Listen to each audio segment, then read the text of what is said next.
Welcome back to the deep dive. Thanks for having me. Today we're going to look at some of the material you guys sent us on the recent floods in Spain. Oh, yeah. There's some amazing images and reports. Yeah. It really paints a powerful picture. It really does. I mean, Yeah. it really shows just how powerful nature can be. Yeah. But also it highlights how we're starting to use technology like satellites Right. to actually respond to these kinds of events. Yeah, and that's, what I'm really interested in is like the how and the why. We've all seen those images, Right. the flooded streets and the damaged homes, but I'm really curious what these satellites are actually doing up there. More than just taking pictures, right? Right, yeah, exactly. So let's imagine late October 2024, Okay. and torrential rain is just slamming into southern and eastern Spain. Wow. You've got the Costa del Sol, which is famous for its sunshine. Right. And it's completely underwater. And then you've got Valencia, this amazing city struggling with overflowing rivers. It's hard to even imagine that. And get this, in some places, a year's worth of rain fell in just 8 hours. I mean, that's almost impossible to grasp. Yeah, just the sheer volume of water Yeah. is hard to really understand. Over 200 lives lost. Yeah. Thousands displaced. It's devastating. Yeah, the human cost is just staggering. So while all of this is happening, you've got these satellites high above the Earth. Yeah. What kind of information are they gathering? Well, we're not talking about your average, like, Google Maps snapshot here. Okay. Right. We're talking about satellites like Landsat-8, which is operated by the U.S., Okay. and Sentinel-2, which is part of the European Copernicus program. Okay. And these were capturing high-resolution images. I mean, so detailed that they could actually differentiate between, like, different types of crops, Oh, wow. which is obviously really important when you're trying to understand the agricultural impact. Yeah. And they were providing this real-time data, Okay. which is just invaluable for the rescue teams on the ground. Right. So I can see how that would be absolutely critical Yeah. to understand, like, the scale of the damage. Right. And then to, coordinate all the relief efforts. For sure. But how does that actually work? I mean, how do you go from a satellite image to, like, actionable information on the ground? Well, that's where organizations like the Copernicus Emergency Mapping Service come in. Okay. So picture this. They're taking these raw satellite images, Yeah. right? Huh? And using really sophisticated algorithms, Okay. they create these detailed maps. Okay. And these maps highlight things like flooded areas, Okay. damaged infrastructure, Right. and even potential landslide zones. So it's almost like you're getting this bird's eye view, but then, like, with all these layers of crucial information Exactly. on top of it. Exactly like that. Yeah. And these maps were just absolutely crucial for the emergency responders. I mean, think about it. They're working in incredibly difficult, often really dangerous conditions. Right. And these maps help them prioritize their efforts so they can direct aid to the areas that are hit the hardest. Right. And they can even start anticipating problems before they even pop up. That's amazing to think about. Those maps, guiding rescue workers Yeah. to, people in need, Yeah. helping them navigate flooded streets. Yeah, And, potentially saving lives. absolutely. Now, I remember reading about the international charter space and major disasters. Yeah. Was that involved at all? Oh, absolutely. That charter is a fantastic example of international collaboration. Oh, wow. It brings together 17 space agencies Wow. from all around the world. Okay. And they're all willing to share their resources and their expertise in these times of crisis. That's amazing. So in this case, you had, agencies from Europe, North America, Asia, all coming together Okay. to provide this support. It's really like this global rescue team, Yeah, but for data and information. Exactly. It really shows how, space technology can transcend borders, yeah. unite people for a common purpose. It's really inspiring. So we've seen how these satellites are like these high-tech eyes in the sky, Right.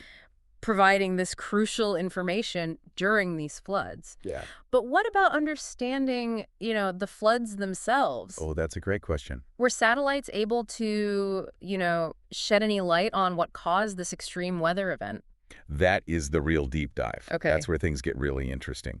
So we'll unpack how scientists used the satellite data Okay. to analyze this really unique weather system that just wreaked havoc Yeah. over Spain. And and what it all means for predicting future events. Okay, so, they're not just watching the effects, they're actually investigating the cause. That's Literally. incredible. So what kind of insights were they able to get? Well, they were able to, track the system's movements, Okay. analyze its structure, and they could even model how it interacted with other atmospheric factors. Wow. So you can almost imagine it like having this 3D model of the storm, Okay. constantly updating with real-time data from space. That's incredible. It's really remarkable. And this kind of insight is really revolutionizing our understanding of these extreme weather events. It is. It's transforming the field. Yeah. So what does this mean for, predicting future floods, future storms? Well, that's what I'm really curious about. Well, this is where things get really exciting. Yeah. Because all of this data Yeah. that was collected from this event, Yeah. it's going to be fed into the weather forecasting models. Okay. And it's going to make them so much more accurate. So it's almost like adding like a brand new tool to the forecaster's toolkit. It's exactly like that. Mm-hmm. The more we understand these incredibly complex systems, Right. the better we will be at actually predicting and preparing for future events. So potentially this could help like issue earlier warnings, Absolutely. evacuate vulnerable areas, Yep. ultimately save lives. Precisely.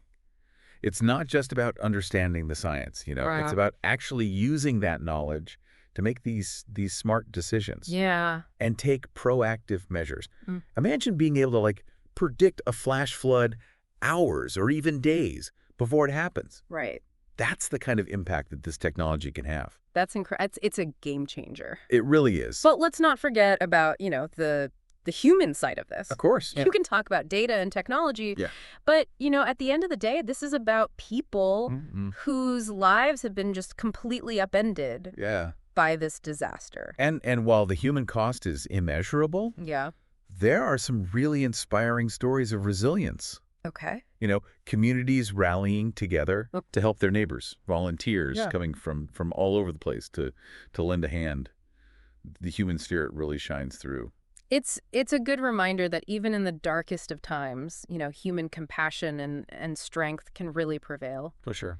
Now, I'm curious about, the political aftermath as well. Oh, yeah. Was there any, controversy surrounding, like, the government's response to this? That's a really important question. Yeah. There was a lot of praise Okay. for the international response, and how the satellite technology was used. Okay. But there were some who criticized the Spanish government's handling of the situation. Okay, what were they saying? Well, there were questions about, how fast the response was, Okay. how resources were allocated, Okay. and whether or not, more could have been done to prepare for an event like this. So even with all this advanced technology, Right. there's still room for human error and political debate. It's a good reminder that these situations are complex. They are. And there aren't, always easy answers. No easy answers, and it's important to remember that the criticism often comes from a place of pain Yeah. and frustration. People looking for answers. Exactly. Wanting to understand how this happened Yeah. and what can be done to prevent it from happening again. Exactly. It's a natural human response, really. It is. But let's shift gears a little bit All right. and talk about the future. We've seen how this satellite technology played this really vital role It did. in this event. What does that tell us about the future of, disaster management? This event really highlights a much larger trend. Okay. I think we're at the beginning of this new era Okay. in disaster management where space technology plays a central role. Okay. And as this technology continues to advance, the possibilities are just so exciting. Okay. Paint me a picture. What kind of innovations can we expect to see in the coming years? Imagine even more sophisticated satellites Okay. with higher resolution imaging, faster data transmission. Okay. We're talking about near real-time insights Wow. into these evolving disaster situations. It's almost like having, a live feed from the disaster zone. Exactly. But with like layers of data that help us to understand what's happening Yes. and predict what might happen next. And not just that. Advanced algorithms and artificial intelligence Oh, wow. can sift through all of this data, identify patterns, and even predict potential hazards before they even occur. Whoa. AI analyzing satellite data to predict disasters. Yeah, That sounds like something straight out of a sci-fi movie. it does. it's incredible to think about, but it also, like, it raises some questions for me. Of course, yeah. How do we ensure that this technology is used responsibly, Right. ethically? That's a really crucial point. Yeah, it's a crucial point. We have to be mindful of privacy concerns, Yeah. data security, Yeah. equitable access to information. Yeah. As this technology becomes more powerful, we need to have these really open discussions Right. about its implications Right. and set up these clear ethical guidelines. It's a reminder that, technology is just a tool. Yeah. And it's up to us to use it wisely, Yeah. responsibly. Absolutely. We need to make sure that these advancements benefit all of humanity. Sure. Not just a select few. But for now, let's go back to, this idea of AI. Okay. I'm still kind of wrapping my head around the idea of artificial intelligence predicting disasters. Yeah. How would that even work in practice? Well, let's say there's a wildfire Okay. in a remote area. Okay. Satellites with AI could analyze the wind patterns, Okay. the vegetation density, Okay. even historical fire data, Right. and use that to predict, where that fire is going to go. Oh, wow. So that you could use that information to deploy firefighters more effectively, Right. to evacuate residents early, Right. and really try to minimize the damage. It's like having this super intelligent fire chief It is. up there constantly analyzing data Yeah. and making these strategic decisions. That's incredible. But how about floods? I mean, AI predicting floods that seems even more complex. Oh, it definitely is more complex, but AI could analyze rainfall patterns, Okay. soil moisture levels, Okay. even topographical data Right. to assess the risk Yeah. of flooding in certain areas. Okay. So imagine, being able to predict which neighborhoods are most at risk Wow. during, a really heavy downpour. Yeah. And then the authorities could take preventative measures, right? Right. Like clearing drainage systems, Right. reinforcing levees, Okay. issuing, targeted evacuation orders. Wow, it's almost like having, a crystal ball, Yeah. but powered by science and technology. Exactly. But even with all this amazing technology, we can't forget about the human factors, right? Oh, absolutely. Technology is just one part of the solution. Yeah. We also need to invest in things like community preparedness programs, Okay. early warning systems, Yeah. and effective communication channels. Right, so people know what to do. So people are aware of the risks and they know how to respond in an emergency. It's a reminder that technology can, really enhance our capabilities. Yeah. But it can't replace human judgment, compassion, and the importance of working together to create these resilient communities. So well said. This event in Spain, Yeah. it's been this really powerful reminder of the challenges that we face in a changing world. Right. But it's also highlighted the incredible potential that we have Okay. to actually overcome these challenges. Yeah. Through innovation, through collaboration, and a shared sense of purpose. It's a message of hope amidst all the devastation. It is. Yeah. So before we wrap up this deep dive, Right. I want to touch on one more thing. Okay. We've talked about the technology, Right. the human impact, Right. even the political fallout. Right. But what about the long-term recovery process? Oh, good. What happens, after the floodwaters recede? Right. The cameras move on. Right. Yeah. What happens That's then? an important part. Yeah. That's often overlooked. Recovery, that can be a long and difficult process. Yeah.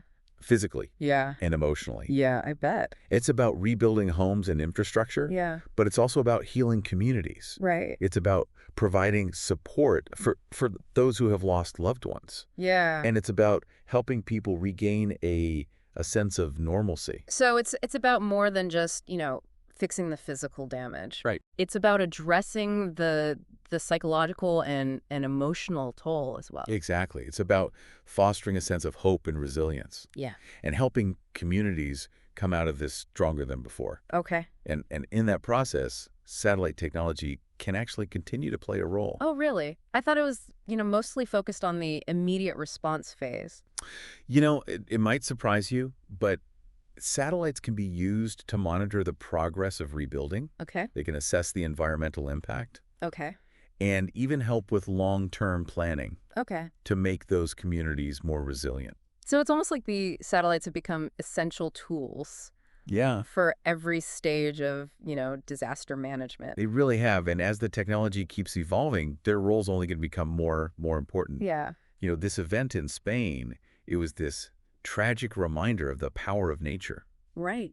But it also really showcased the incredible potential of, human ingenuity Yeah. and collaboration Yeah. in responding to these kinds of challenges. And it's a powerful message. It is. And one that really resonates with me. I think we've explored the devastation, Yeah. the technological response, the political complexities and the human stories of resilience. Yeah. But what really stands out for me is this reminder that we're not just passive observers. Right. In this world, we have the ability to make a difference, Absolutely. to shape the future, Yeah. and to build a more resilient and equitable world for everyone. That's a fantastic takeaway. And that leads us perfectly into our final thoughts for this deep dive. Okay. So while we've covered a lot of ground here today, Yeah. there's always more to learn Right. and explore. So until our next adventure. We'll leave you with this. What will you do with this knowledge? Oh, that's a great question. How will you use this understanding to make a difference in your own community, in your own way? That's the question we all need to be asking ourselves. Because ultimately, building a more resilient future, Yeah. it's a collective effort. It is. It requires all of us to engage, to learn, and to act. So well said. We'll leave you with this final thought. Yes. The future is not something that just happens to us. Right. It's something we create together, Yeah. one step at a time. Until next time. Keep exploring, keep questioning, and keep pushing the boundaries of what's possible. I love that.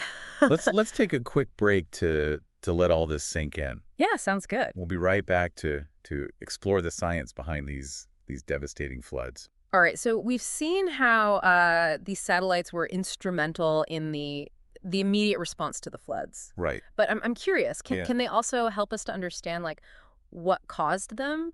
Absolutely. Scientists are kind of like detectives, right? Okay. And in this case, satellite data was like these crucial clues. Okay, I like that. So remember that unique weather system we talked about? Yeah. The one that dumped a year's worth of rain in some areas. Yeah, it's hard to even fathom that. I know, right? Well, satellites allowed scientists to study it. Okay. In really incredible detail. So they're not just watching the effects, they're actually investigating the cause. Exactly. That's amazing. So what kind of insights were they able to gather? So they could, track the system's movements, Yeah. analyze its structure, and they could even model how it interacted with other atmospheric factors. So it's almost like having this 3D model of the storm. Yeah. That's constantly being updated with real-time data from space. Exactly. That level of insight is really revolutionizing the way we understand these extreme weather events. Yeah, it really is mind-boggling to think that, we can observe these complex weather systems from, hundreds of miles above the Earth and actually unravel their secrets. Yeah. So what does this mean for predicting future floods or storms? This is where it gets really exciting because all of this data that was collected, it's going to be fed into those weather forecasting models. Okay. And that is going to make them even more accurate. So it's like adding this powerful new tool to the forecaster's toolkit. Exactly. And the more we understand these complex systems, the better equipped we'll be to predict these things and prepare for them. So potentially, this could help us issue earlier warnings, evacuate vulnerable areas, ultimately save lives. Precisely. It's not just about understanding the science, Right. It's about using that knowledge to make smart decisions. Right. And take these proactive measures. Imagine being able to predict a flash flood. Yeah. Hours or even days before it happens. That's the kind of impact that this technology can have. Absolutely. That's the game changer. Yeah, it really is. But let's not forget about, the human side of all of this. Of course. Yeah, I mean, we can talk about data and technology, but at the end of the day, this is about people whose lives were, completely upended by this disaster. And while the human cost is immeasurable, there are some really inspiring stories of resilience coming out of, all of this. Oh, okay. Like what? You've got communities rallying together Mm. to help their neighbors, volunteers coming from all over to lend a hand. It's amazing. Yeah, the human spirit is pretty incredible. Yeah, it is. It's a good reminder that even in the darkest of times, human compassion and strength can prevail. For sure. Now, I'm curious about the political aftermath. Is Yeah. there any controversy surrounding the government's response? That's a really important aspect to consider. There was a lot of praise Okay. for the international response and the use of the satellite technology. But there were some who criticized the Spanish government Okay. for their handling of the situation. Okay, like what were some of their concerns? Well, there were questions about the speed of the response, Okay. the allocation of resources, Okay. and whether more could have been done to prepare. So even with, all of this advanced technology, there's still room for human error and political debate. Right. It's a good reminder that these situations are really complex. They are. And there aren't always easy answers. No easy answers. And it's important to remember that the criticism often comes from a place of pain Right. and frustration. People are looking for answers. Yeah. They want to understand how this happened. Yeah. And what can be done to prevent it from happening again. It's a natural human response Right. to tragedy. Okay. Let's shift gears a little bit Okay. and talk about the future. We've seen how satellite technology played such a vital role Yeah, it really did. in this event. What does that tell us about the future of disaster management? This event really highlights this much larger trend. Okay. That we're at the cusp of this new era Okay. in disaster management, Yeah. where space technology really plays a central role. Okay. And as this technology continues to advance, the possibilities are really quite exciting. Okay. Paint me a picture. Okay. What kind of innovations can we expect to see in the coming years? Well, imagine even more sophisticated satellites Okay. with higher resolution imaging, Okay. faster data transmission. Okay. I mean, we're talking about near real-time insights into evolving disasters. Wow.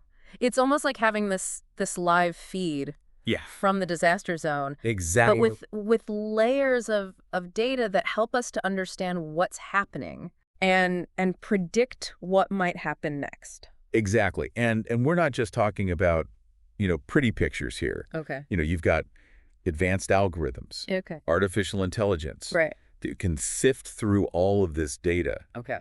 identify patterns, and even predict those potential hazards before they even occur. Whoa.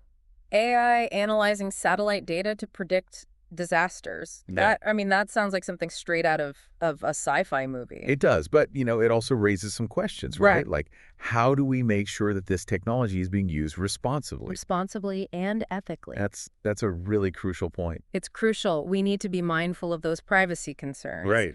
Data security, making sure that there's equitable access to information. Right.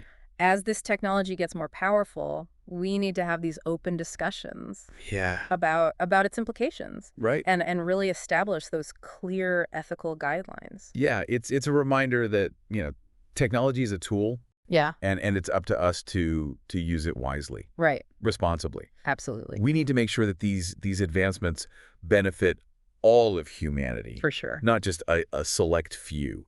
But for now, let's go back to this idea of AI. Okay.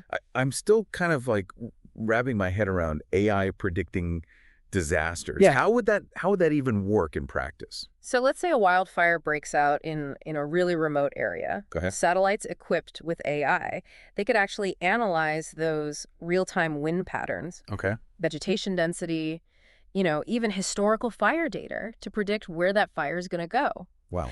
And you could use that information to deploy the firefighters more effectively, Okay. evacuate the residents in advance, Okay. and really trying to minimize the damage. So it's like having like a super intelligent fire chief, It is. constantly analyzing data and making these strategic decisions. Yeah. But what about floods? AI predicting floods, that seems even more complex. Oh, it definitely is more complex, Uh-huh. but AI could analyze like rainfall patterns, Okay.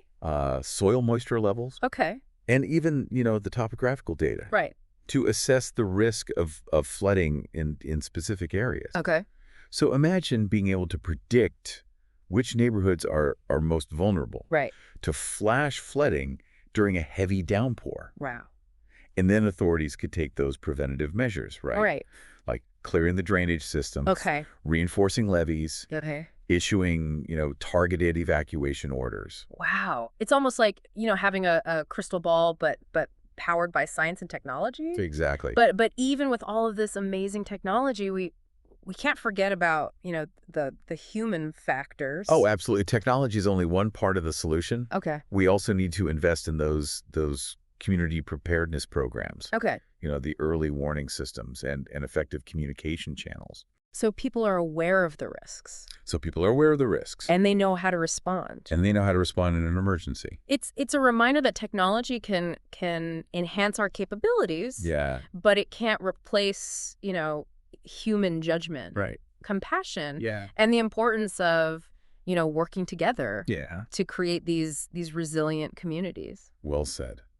This event in Spain has been this really powerful reminder of the challenges Right. that we're facing in this changing world. Yeah. But it's also highlighted the incredible potential Okay. that we have to overcome those challenges. Yeah. Through innovation, through Yeah. collaboration, and a shared sense of purpose. It's a message of hope amidst the devastation. It is. But before we wrap up this deep dive, I want to touch on one more thing. Okay. We've talked about the technology, Yeah. the human impact, even the political fallout. But what about the long-term recovery process? What happens after the floodwaters recede? Right. And the cameras move on? That's a crucial aspect that often gets overlooked. Yeah. Recovery can be this long and really arduous process. Yeah. Both, physically and emotionally. Yeah. It's about rebuilding homes and infrastructure, but it's also about healing communities. Right. It's about providing support for those who've lost loved ones. Right. And it's about helping people regain a sense of normalcy. So it's about more than just fixing the physical damage. Yeah. It's about addressing the psychological and emotional toll as well. Absolutely.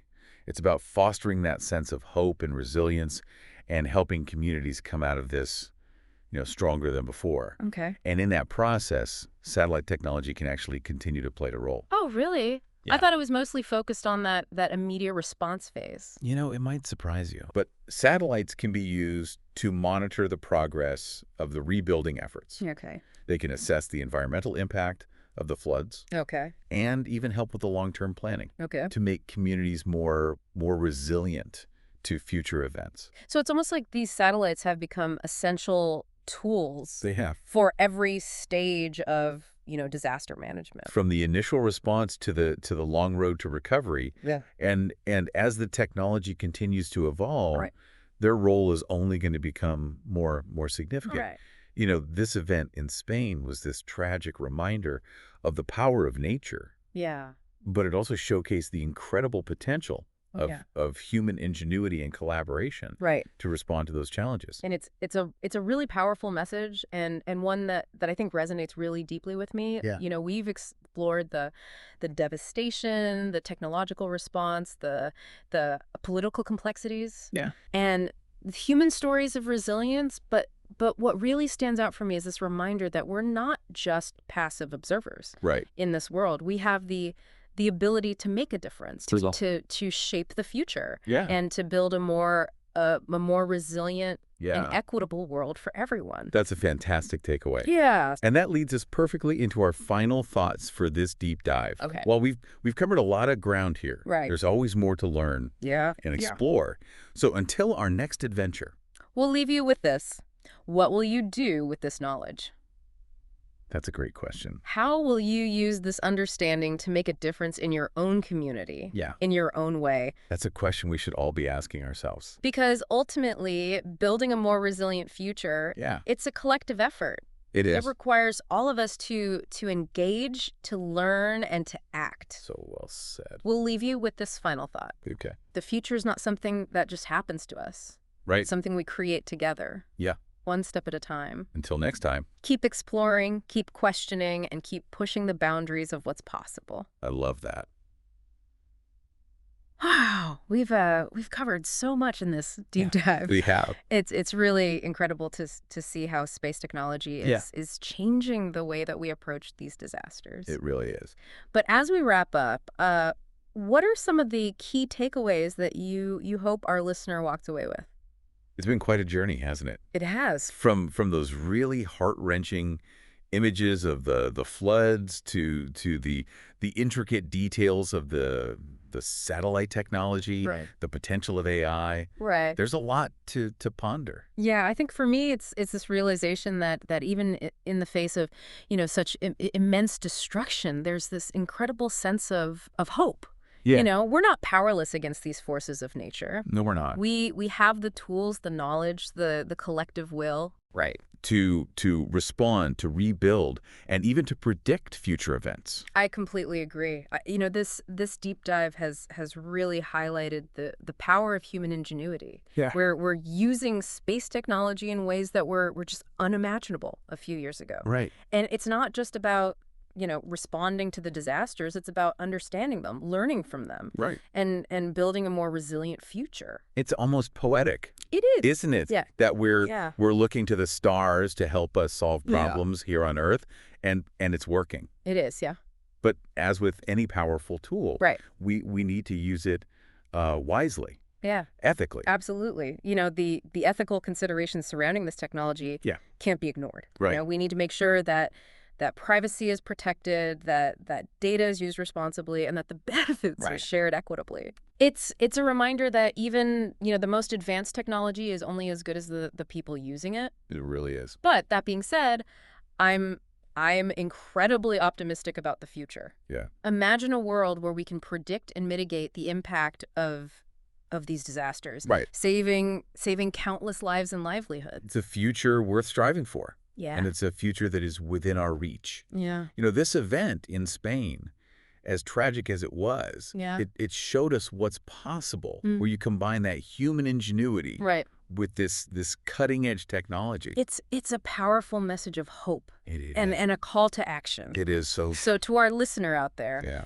what will you do with this knowledge? Oh, okay. How will you use this understanding to make a difference Yeah. in your own community, Yeah. in your own way? That's the question we all need to ask ourselves. Yeah. Because ultimately, building a more resilient future Yeah. is a collective effort. It is. Yeah. It requires all of us to engage, Right. to learn, and to act. Well said. And on that note, we'll leave you with this final thought. Okay? The future is not something that just happens to us. Right. It's something we create together, one step at a time. Until next time. Keep exploring, keep questioning, and keep pushing the boundaries of what's possible.